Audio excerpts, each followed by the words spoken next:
अस्सलाम वालेकुम स्टूडेंट्स। आज हम इस लेक्चर में पढ़ने जा रहे हैं कि how to convert a sentence of passive voice into active. Continuous के जुमलों को भी पैसिव वॉइस में उसी तरह कन्वर्ट करते हैं जिस तरह के हमने सिंपल टेंसेस को किया, मीन प्रेजेंट और पास्ट और फ्यूचर सिंपल को। यानी 3 चेंजेस उसी तरह हैं। एक चेंज जो है वो यहाँ पर मुख्तलिफ होगी। वो 3 चेंजेस यानी सब्जेक्ट और ऑब्जेक्ट को रिप्लेस करना, और फिर सब्जेक्ट से पहले बाय आना पैसिव में, और तीसरी चीज़ जो वर्ब है वो हमेशा थर्ड फॉर्म का आना, यूज़ होना। ये हमने प्रीवियस लेक्चर में भी कहा था कि ये 3 चेंजेस आती रहेंगी। चौथी जो चेंज है कंटिन्यूअस टेंसेस में वो ये है कि कंटिन्यूअस में पैसिव वॉइस बनाते हुए हेल्पिंग वर्ब के बाद हम बीइंग लगाते हैं, BEING बीइंग। ये हेल्पिंग वर्ब है। इस हेल्पिंग वर्ब के बाद पैसिव वॉइस में हम बीइंग लगाते हैं और फिर बाकी उसी तरह जो है वो फार्मूले को पुट करते हैं। एक और चीज़ समझने की है वो ये है कि प्रेजेंट और पास्ट कंटिन्यूअस में तो कोई कलाम नहीं कि इनका हम पैसिव वॉइस बना सकते। अलबत्ता फ्यूचर कंटिन्यूअस के बारे में मोस्ट ऑफ एक्सपर्ट्स ये व्यू रखते हैं कि इनका पैसिव वॉइस नहीं बनाया जा सकता। उस चीज़ को एक तरफ रख कर हम जो है वो प्रेजेंट कंटिन्यूअस और पास्ट कंटिन्यूअस को पढ़ते हैं कि कैसे इनको पैसिव वॉइस में कन्वर्ट किया जाता है। दोनों टेंसेस एक साथ रखने का मतलब ये भी था कि सिर्फ ये समझाया जाए कि इन दोनों टेंसेस में सिर्फ और सिर्फ हेल्पिंग वर्ब का फ़र्क है।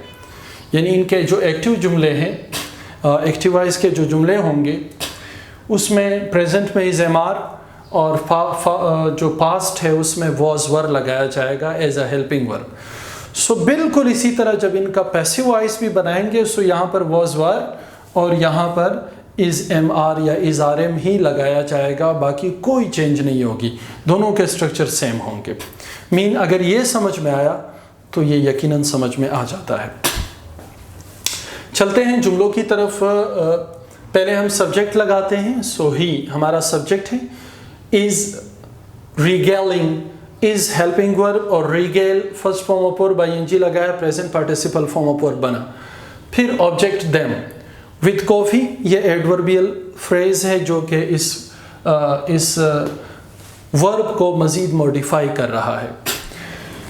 He is regaling them with coffee, वो उनकी खातिर तवाज़ु कर रहा है कॉफ़ी से, वो कॉफ़ी से उनकी खातिर तवाज़ु कर रहा है। ओके, इसमें सब्जेक्ट ही है, वर्ब जो है वो रिगेलिंग है और them जो है वो ऑब्जेक्ट है। पैसिव वॉइस में हम ऑब्जेक्ट ही शुरू में लगाते हैं, them को शुरू में लगाएंगे, ये दे बन जाएगा क्योंकि सब्जेक्टिव फॉर्म आएगा।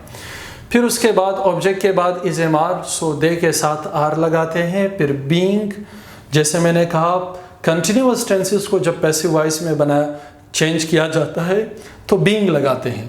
फिर वर्ब हमारे पास रिगेलिंग है, प्रेजेंट पार्टिसिपल फॉर्म है, उसको पास्ट पार्टिसिपल फॉर्म में रिगेल्ड, और फिर बाय रिगेल्ड वर्ब है।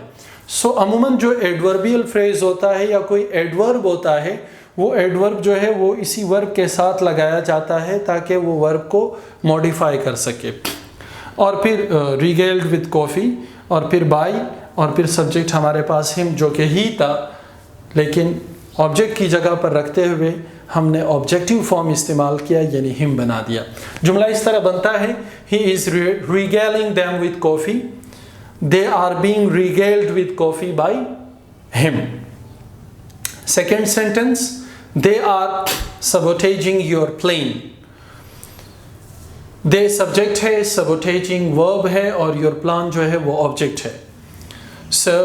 your plan ऑब्जेक्ट शुरू में आया, फिर उसके बाद स्ट्रक्चर के मुताबिक is, और फिर being, फिर third form of verb sabotage, और थर्ड फॉर्म है तो ed लगा दिया sabotaged, और फिर उसके बाद जो है वो by, और फिर सब्जेक्ट them। जुमला इस तरह बनता है, they are sabotaging your plane, your plane is being sabotaged by them। तीसरा जुमला, she is agitating me, object me है, शुरू में लगाएंगे I, फिर आई के साथ एम आता है, फिर उसके बाद बीइंग, फिर उसके बाद third form of verb, verb हमारे पास एजिटेटिंग है यानी प्रेजेंट पार्टिसिपल फॉर्म में, सो एजिटेटेड हो जाएगा, और फिर बाय फार्मूले का, और फिर हर यानी सब्जेक्ट आएगा, और सब्जेक्ट हमारे पास शी था जो कि ऑब्जेक्टिव फॉर्म में हर बनेगा। तो जुमला बनेगा she is agitating me, I am being agitated bye हर।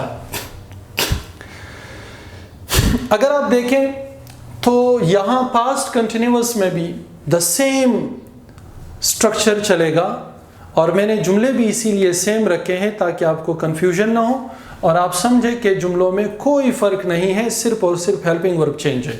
यहाँ पर आप देखिए इस जुमले में इज है, यहाँ पर वाज है, बाकी इसके अलावा कोई चेंज नहीं है। यहाँ पर वर है, यहाँ पर वाज है, यहाँ पर आर और इज की जगह पर वहाँ पर हमने वाज लगाए हैं। सो ये तातीते यानी पास्ट को इंडिकेट कर रहे हैं, बाकी जुमले बिल्कुल भी उसी तरह है।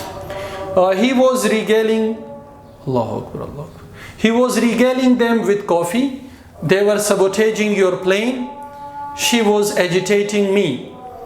इन जुमलों को बिल्कुल भी उसी तरह पैसिव वॉइस में चेंज किया गया है जिस तरह के प्रेजेंट कंटिन्यूअस के जुमलों को किया गया था। फर्क सिर्फ इतना है कि यहाँ पर जो हेल्पिंग वर्ब है वो वाज, वर, वाज और वाज लगाया गया है, बाकी बिल्कुल भी जुमले उसी तरह है। हाँ, एक और चीज़ जो यहाँ पर इंडिकेट करना चाह रहा हूँ वो ये है कि जिस तरह पैसिव वॉइस के शुरू में हमने कहा था कि पैसिव वॉइस बनाया ही इसीलिए जाता है या यूज़ ही इसीलिए किया जाता है ताकि हम सब्जेक्ट के ऊपर फोकस न करें, या तो कभी हमें सब्जेक्ट पता नहीं होता इसलिए हम पैसिव में बात करते हैं, कभी कभी हमें पता होता है पर हमारे यहाँ उनकी इम्पोर्टेंस नहीं होती है, हमारा सारा फोकस वर्ब के ऊपर होता है इसलिए हम पैसिव वॉइस इस्तेमाल करते हैं। कभी कभी ऑफिशियली या फॉर्मली जब हम गुफ्तगू कर रहे होते हैं तो हम सब्जेक्ट को इंडिकेट नहीं करना चाह रहे होते, पॉइंट आउट नहीं करना चाह रहे होते, बावकार लहजे में बात करना चाह रहे होते। ऑफिस में अगर कोई बॉस कहता है कि आजकल काम सही नहीं हो रहा, वो ये नहीं इंडिकेट करना चाहता कि कौन काम सही नहीं कर रहा, सो ऑफिशियली वो पैसिव वॉइस ही इस्तेमाल करेगा। बाकी कॉलम्स, बुक्स में, न्यूज़ में अमूमन जब सब्जेक्ट की तरफ वो सब्जेक्ट को पॉइंट आउट नहीं करना चाह रहे होते वो पैसिव वॉइस इस्तेमाल करते हैं। सो यहाँ पर तो पैसिव वॉइस बनाते हुए हमने पूरे स्ट्रक्चर के मुताबिक बाय और सब्जेक्ट भी लगाया है। यहाँ पर हमने बाय और सब्जेक्ट को स्किप किया है, मीन के हमारे पास यहाँ पर हम सब्जेक्ट को पॉइंट आउट नहीं करना चाह रहे होते, यहाँ पर हम उसे फोकस नहीं करना चाह रहे। सो जुमले देखिए, he was regaling them with coffee, they were being regaled with coffee, by और subject use नहीं हुआ है। इसी तरह they were sabotaging your plan, your plan was being sabotaged, she was agitating me, I was being agitated। At the end कुछ जुमले दिए हैं, दो जुमले प्रेजेंट कंटिन्यूअस के और दो जो है वो पास्ट कंटिन्यूअस के, ताकि उनको हम एक्टिव से पैसिव या पैसिव से एक्टिव में कन्वर्ट करें। आई एम कॉलिंग हर, ये चेंज करते हुए हमें स्ट्रक्चर का सहारा लेना होता है, यानी अगर हम ये चाहते हैं कि हम गलती ना करें सो हम स्ट्रक्चर का सहारा लें। पहले ये तय करें आई एम कॉलिंग हर, ये इंडेफिनिट कंटिन्यूअस का जुमला तो है लेकिन एक्टिव वॉइस है। सो एक्टिव वॉइस में पहले, अच्छा दूसरी बात, जब आपने ये आइडेंटिफाई किया कि ये एक्टिव वॉइस है, उसके बाद आप उसके जो हिस्से हैं सब्जेक्ट, वर्ब और ऑब्जेक्ट उसे आइडेंटिफाई करें। आई सब्जेक्ट है, कॉलिंग वर्ब है और हर जो है वो ऑब्जेक्ट है। जब आपने ये आइडेंटिफाई किया सब्जेक्ट है, वर्ब है और क्या ऑब्जेक्ट है, फिर उसको इस पैसिव वॉइस के स्ट्रक्चर के मुताबिक आप ऑर्डर करें। सो आई एम कॉलिंग हर, इसको आप पैसिव वॉइस में बनाएंगे। They are being threatened by MPA, इसे आप एक्टिव वॉइस में बनाएंगे क्योंकि आपको पता है दे आपका ऑब्जेक्ट है पैसिव वॉइस के मुताबिक। फिर उसके बाद इज एम आर, फिर बीइंग, फिर वर्ब थर्ड फॉर्म आपके पास थ्रेटन्ड है और फिर सब्जेक्ट आपके पास एमपीए है। आप इस फार्मूले के मुताबिक, इस स्ट्रक्चर के मुताबिक उसे आप कन्वर्ट करेंगे यानी रीऑर्डर करेंगे। पास्ट में he was undermining my reputation, वो मेरी शोहरत को तबाह बर्बाद कर रहा था। एक्टिव वॉइस का है, पैसिव वॉइस में कन्वर्ट करेंगे। सब्जेक्ट, वर्ब और ऑब्जेक्ट पहचानिए और फिर उसे पैसिव वॉइस के स्ट्रक्चर के मुताबिक रीऑर्डर करें। इसी तरह solution was being saturated bye them. Saturation का मतलब है किसी सॉल्यूशन में इतना किसी सॉल्यूशन में सॉल्यूट हल करना ये सैचुरेट करना कहलाता है। तो वो सैचुरेशन किसी सॉल्यूशन को सैचुरेट कर रहे थे या कोई सॉल्यूशन सैचुरेट हो रहा था, पैसिव वॉइस का जुमला है, आपने उसे एक्टिव वॉइस में कन्वर्ट करना है।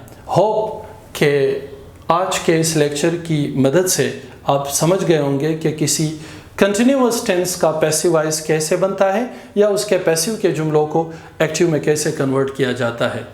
Thank you so much.